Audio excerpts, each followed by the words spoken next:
Welcome, and thank you for watching the Street Transportation Department's virtual pre-recorded presentation about the Downtown North-South Bikeway study. The purpose of this project is to determine which streets are the best routes for people walking, riding bicycles, riding scooters, and driving wheelchairs to safely, conveniently, and comfortably travel to and between downtown destinations. Si les gustaría escuchar esta junta en español, sigan las instrucciones en su pantalla. Primero, vayan a la barrita de este video donde encontrarán una CC y un círculo de herramienta localizada en la esquina a la derecha. Luego, seleccione la CC para prender los subtítulos. Luego, seleccione el círculo de herramienta. Esto le abrirá una ventana con opciones. Next slide, please. Ahora, seleccione la palabra Auto Translate. Le saldrá una lista de idiomas. Aquí seleccione su idioma preferido, seleccione Spanish, y ahora ya se cambió los subtítulos para tenerlos en español y poder escuchar esta junta en su idioma preferido. My name is Vivian Padilla, and I am a Public Information Officer with the City of Phoenix Street Transportation Department, and I am your host for today's virtual pre-recorded presentation. On your screen, you will see a list of our panel members associated with this project. We have Kenny Knutson, our Department Director, Brian Fellows, our Project Manager, Chris Milner with T.Y. Lin, and Tracy McMillan with Nelson Nygaard, who are our project consultants. Now you'll hear from Kenny Knutson. Hello, I want to thank you all for joining us, however you're interacting with us for this public outreach event. This is an important project that we're talking about here.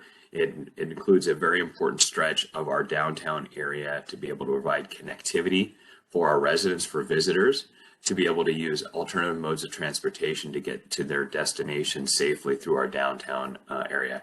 As many know, we have been doing a lot of planning efforts and implementation efforts for our active transportation and bicycle facilities to the north of downtown area along this corridor. And we also have plans in place and work that's going on to be able to extend that reach south of the downtown area. But this gap, to be able to make sure we have a safe, comfortable experience for people using alternative active transportation modes to get to they want through the downtown area is very important, vitally important to us. And because of that, our team is going to share some more details about that project, where we're at, what's coming up with it. But there's also going to be kind of a creative, innovative public outreach tool and input tool that we're going to be providing for you that we really want to hear from you, because one thing for us to be able to talk about what we're talking about in this presentation, but the other part is to be able to hear from you, and that's what is very vitally important, to make sure that this is a great project and not just a good project. We want to make sure it has the full input from our public. So please listen up and please participate and stay engaged throughout this process as we move through this project. Thank you very much. Hey everybody, and thanks for joining us. My name is Brian Fellows. I'm a principal planner here at the City of Phoenix Street Transportation Department, and I am the project manager for this study. Over the next few minutes, I will provide a study overview, and then I will turn it over to our consultant team to give us a little bit more information on the current conditions within the study area, the comments that we've received from the public, the data that we've collected, and then some information on next steps. Next slide, please. So the study will evaluate and analyze efficient and safe routes through downtown. We're going to focus on north-south routes, and we'll get to that in a minute. But the routes will be for all users, and with an emphasis on people who walk, ride bikes, drive wheelchairs, e-scooters, etc. And ultimately, the routes will be recommended based on how well they connect to other destinations downtown, as well as to city projects that we have going or will soon be going north and south of the downtown area. The image you see on your screen is from the introductory video that's on the webpage, which I invite you to go see. The upper right-hand corner is north, the lower left-hand corner is south. The study area is Central Avenue, 7th Street, Lincoln on the south, and Roosevelt on the north. Next slide, please.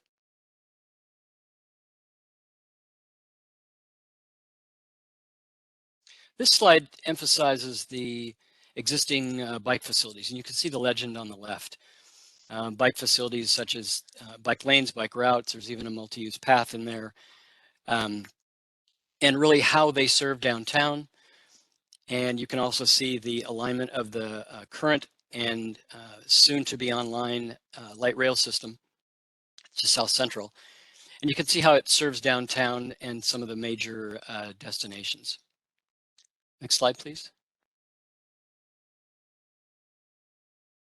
And this is a similar slide. It really focuses more on the major destinations. And you can see within the study area on the north end at the top of the screen is Roosevelt Row. That's the kind of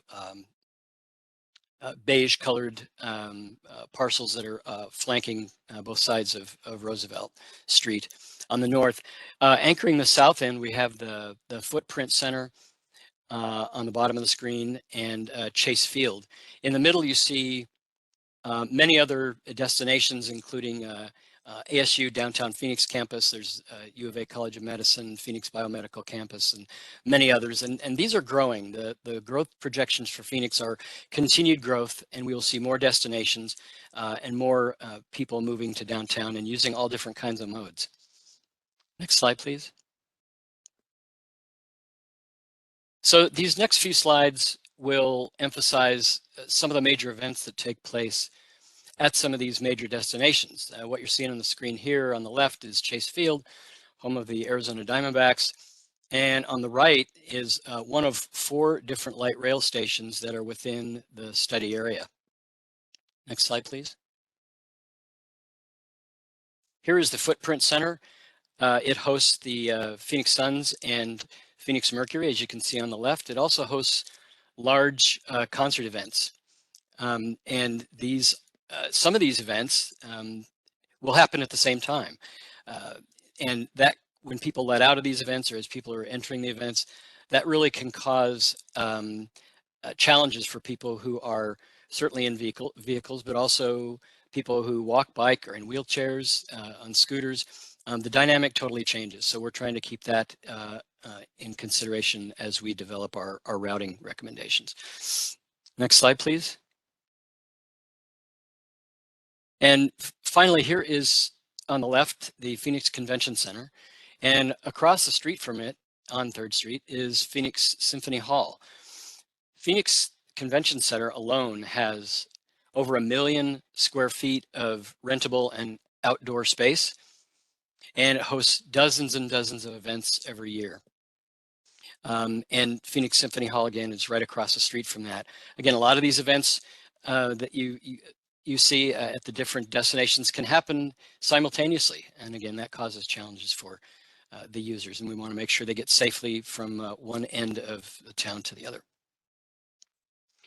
And this is on the north end, as I mentioned earlier, this is Roosevelt Street, Roosevelt Row. And you can see that it attracts crowds as well, lots of them. Regular weeknight crowds to the restaurants and to the shops along Roosevelt, but also other larger weekly or monthly events, the Downtown Phoenix Farmers Market, and also First Friday, in which parts of Roosevelt are actually closed to traffic, and you get thousands of visitors and patrons by all the other modes.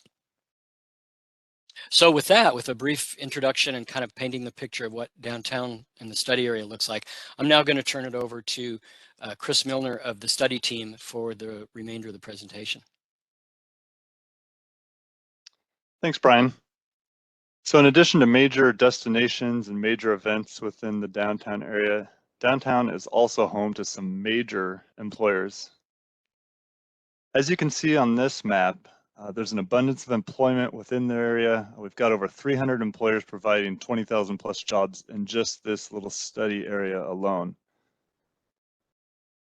So in addition to all the major events that can be occurring simultaneously, we've got major employment entering this study area, sometimes from outside, and as you'll see in the next slide, many from within the study area. For those that can recall downtown Phoenix of yesteryear, it wasn't always as inhabited as much as it is now, but there's been significant population increases over the last 10 plus years, and that trend is expected to continue. There's been a 61% increase in population from 2010 to 2020, and that's compared to an 11% increase throughout the broader city.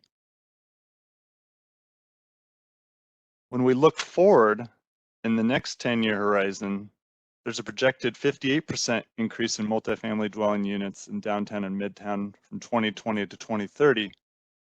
And then a 90% increase is anticipated from 2020 to 2040. And with that increased population, there's an anticipated increase in vehicles and vehicle trips. And so it's really important that we consider that as part of this study and how people walking, biking, and rolling will interact with this increased population in the study area. Next, I'll walk through some photos that illustrate the current conditions we have, and we'll start out with some of the existing bicycle facilities. So this is just north of Roosevelt on 3rd Street. The city's made an investment in some high quality bike facilities entering into the downtown. As we look south of the study area, as you can see from this photo on the left, you'll see that there's currently a lack of any bicycle facilities south. However, the city does have a project that's currently being planned, shown on the screen. That project is going to extend from our study area south down to the Rio Salado. That project is anticipated to include a high comfort biking and walking facility that'll connect all the way down to the Rio Salado, where a pedestrian bridge is being planned to be placed at the Rio Salado and 3rd Street alignment. In addition to biking facilities, our team is really focusing in on some of the existing walking conditions within the downtown. The downtown is home to many events that have a lot of pedestrian activity, including, as you can see, the urban wine walk in the study area. And there are already some quality walk-in facilities within the downtown. Specifically, you'll see the crosswalk at 3rd Street and Taylor, and some of the connectivity and the high comfort pedestrian facilities that have been installed on the ASU downtown campus. Final aspect of the current conditions that I'll touch on is circulation. As you can see in this map, there are several different one-way streets within the study area. We have a few different elements overlaid on this map. Specifically from a motor vehicle traveling standpoint, we have in blue vehicle lanes which either travel north or west, and in yellow, vehicular lanes which travel either east or south. And as you can see, for a north-south user, 3rd Street is southbound for about a third of the study area. Then it becomes two-way. It adds lanes and removes lanes and then becomes one-way again to transition back into a two-way facility. We've got couplets and east to west with Washington and Jefferson, and 3rd and 4th operate in a similar fashion. And it's this circulation that we're really focusing in on as we analyze potential corridors for a bikeway to have the expectations of consistency and comfort for those vulnerable road users. Next, I'll transition into Tracy, who's going to talk about some of what we've heard thus far as we've started this study. Thanks so much, Chris. The study involves 2 periods of engagement. The first began this past fall with outreach to stakeholders, the launch of a survey map, and tabling at several events and times of day in the downtown area, such as First Friday in Roosevelt Row, the Downtown Farmers Market on Saturdays, and lunchtime outreach to those that work, live, and attend school downtown. Next slide.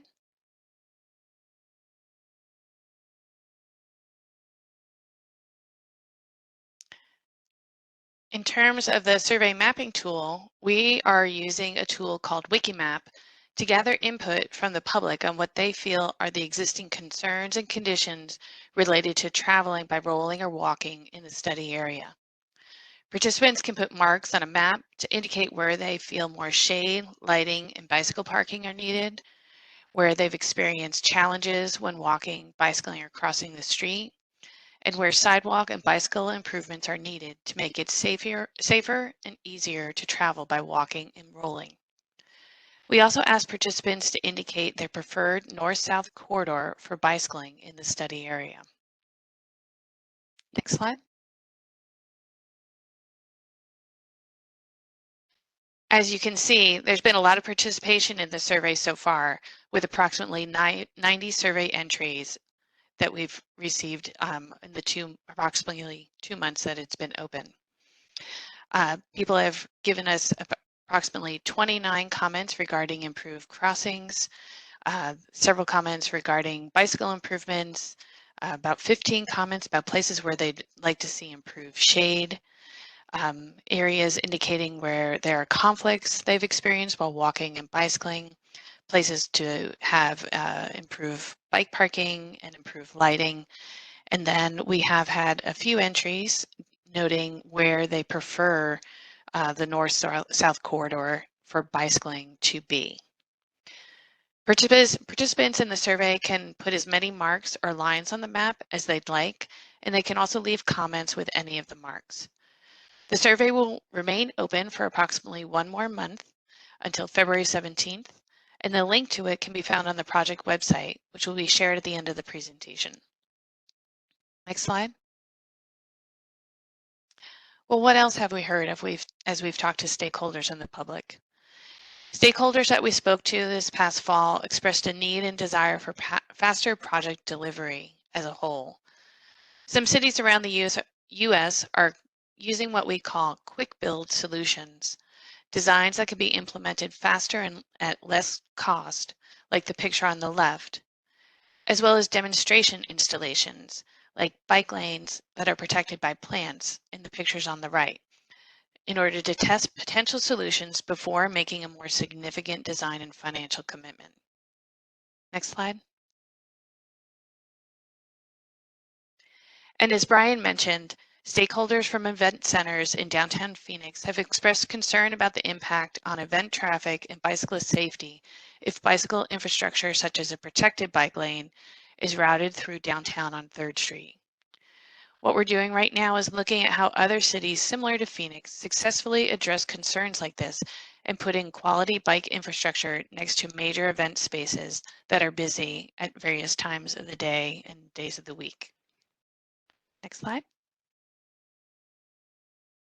In terms of next steps for this project, over the next month, we will finish analyzing the public input we've received. Thank you everyone who's participated so far, and begin our analysis of alternative solutions. We will come back to the public in May for input on a recommended alternative solution for improved north-south bike travel and walking improvements in the downtown area. After gathering that input, we'll capture it all in a report this summer, and then we'll help the city move forward with implementation. And now I'll hand it back to Vivian. The project website houses all information for this project, including the mapping exercise, which is available via the wiki map link. The project website is Phoenix.gov/streets/DNS Bikeway. Make sure you take the mapping exercise, which also has a small project survey, by February 17th. And also share this webpage with those in your neighborhood as well. If you need to reach out to the project team, please do so by calling the project hotline at 602-235-2488. We thank you for tuning in, and we look forward to hearing from you and seeing your survey results.